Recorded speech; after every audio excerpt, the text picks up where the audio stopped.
오래전 익산의 작은 마을에 신비로운 전설이 전해지고 있었습니다. 그 마을은 맑고 푸른 강물로 유명했는 사람들은 그 강물을 신성하게 여기며 매년 봄마다 용왕제라는 의식을 열어 용왕에게 감사와 기원을 드렸습니다. 어느 날 마을에 심한 가뭄이 찾아왔습니다.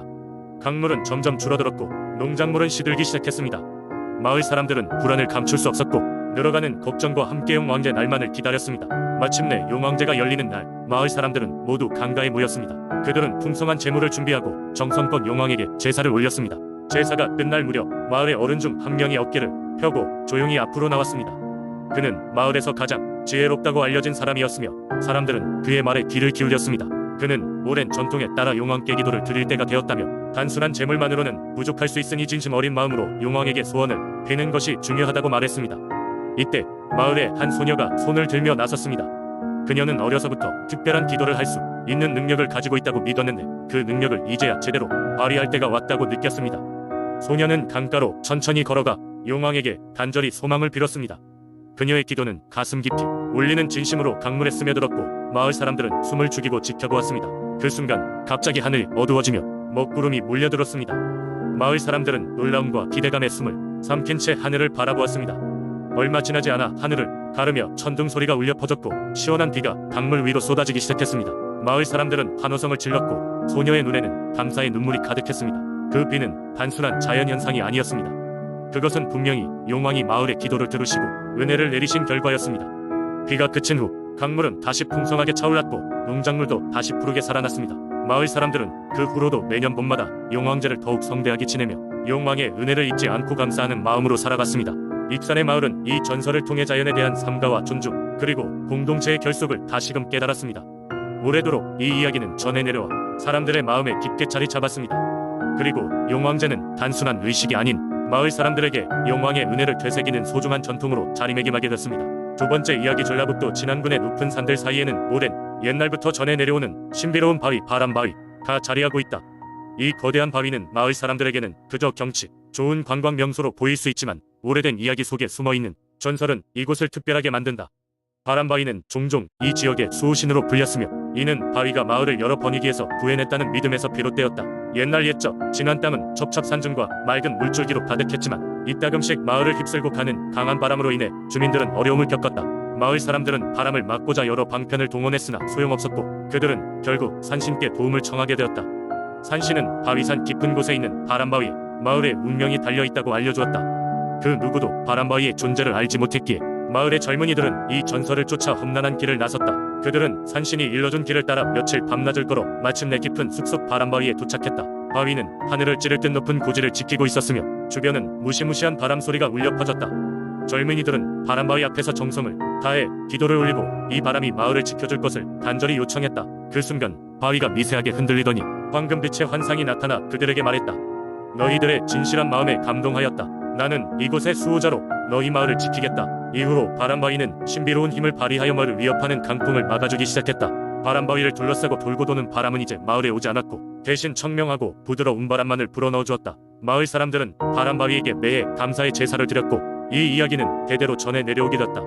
결국 바람바위는 지난 사람들의 삶에 없어서는 안 될 존재로 자리 잡았고 이 전설은 마을의 자부심이 되었다. 매년 봄이 되면 마을 사람들은 바람바위 주변에서 풍년과 안녕을 기원하는 축제를 열며 어린아이들은 바위의 기적을 믿으며 자라났다.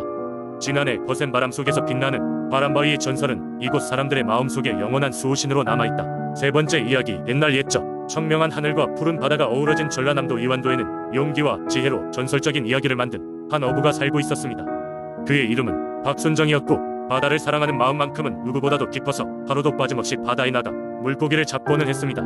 박순정은 단지 물고기를 잡는 것뿐만 아니라 바다와 소통하려는 노력을 멈추지 않는 어부였습니다. 어느 날 박순정은 여느 때와 다름없이 바다에 나가 조업을 하고 있었습니다.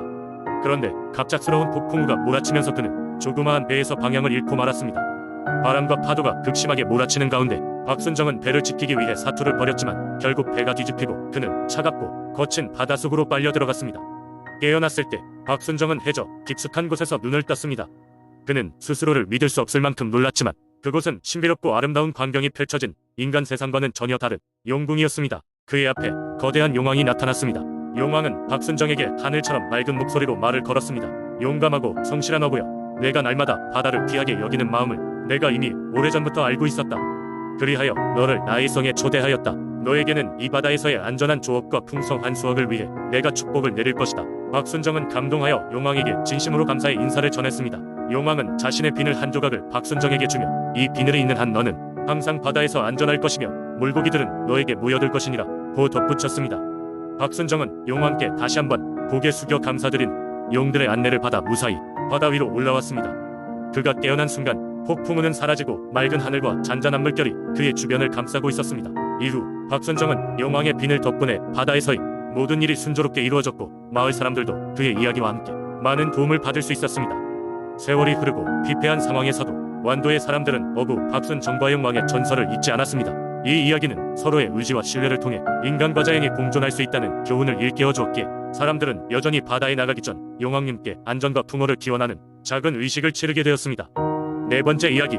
옛날 옛적 한국의 구미 지역에는 깊고 울창한 산속에 작은 마을이 있었다. 이 마을은 늘 신비한 사건으로 가득 찼는데 그 중에서 가장 유명한 이야기는 염라대왕과 검은 개의 전설이었다. 이 전설은 오랫동안 마을 사람들 사이에서 회자되며 마치 마을을 지키는 수호신처럼 전해졌다. 마을 사람들은 모두 기이한 민속 신앙을 가지고 있었다. 그들은 밤마다 검은 개가 마을을 돌아다니며 나쁜 영혼을 쫓아내고 마을이 안녕을 지켜준다고 믿었다. 검은 개는 언제나 신비스럽게도 염라대왕의 사자로 여겨졌고 그 모습은 누군가의 꿈속에서 또는 숲속 그림자 속에서 은밀하게 포착되곤 했다. 전설에 따르면 옛날에 한 농부가 있었다. 그는 힘든 노동에도 불구하고 늘 고통 속에서 살았다. 농부는 마을 외곽 작은 오두막에 홀로 살며 주변 사람들과 거의 교류하지 않았다. 그러던 어느 날 농부는 이상한 꿈을 꾸게 된다.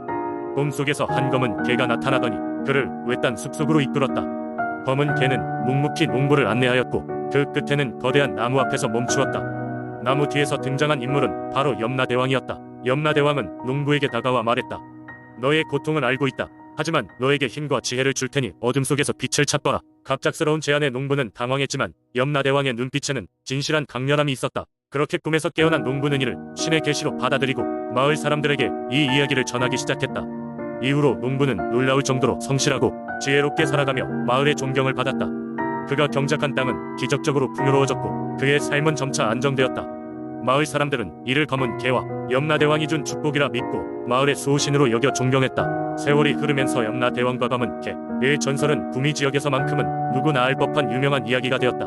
마을의 자질구레한 행사마다 검은 개의 형상을 새긴 장신구가 등장했고 염라대왕을 기리는 제사가 열리며 공동체의 연대감을 다졌다. 사람들은 이 이야기를 서로 나누며 불확실한 인생 속에서도 희망을 발견했다.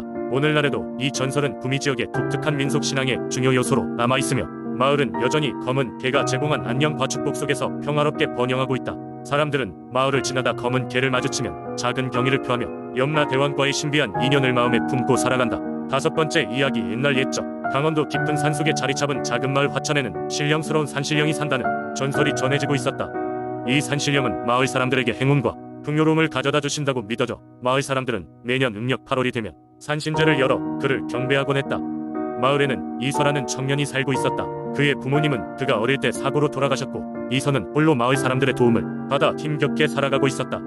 성실하고 착한 성격의 소유자였다. 이서는 누구보다도 산신령에게 큰 기대를 가지고 있었다. 어느 날 이서의 꿈속에 산신령이 나타나 말하였다. 내가 나의 마음을 이해하고 내가 원하는 것을 가져다주면 나도 너에게 큰 축복을 내려줄 것이다. 꿈에서 깨어난 이서는 무슨 의미인지 고민하였지만 도무지 알 수 없었다.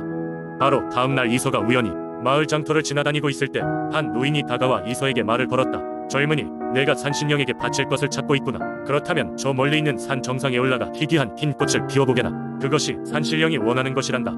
이서는 노인의 말을 듣고 깊은 산으로 올라가기로 결심했다.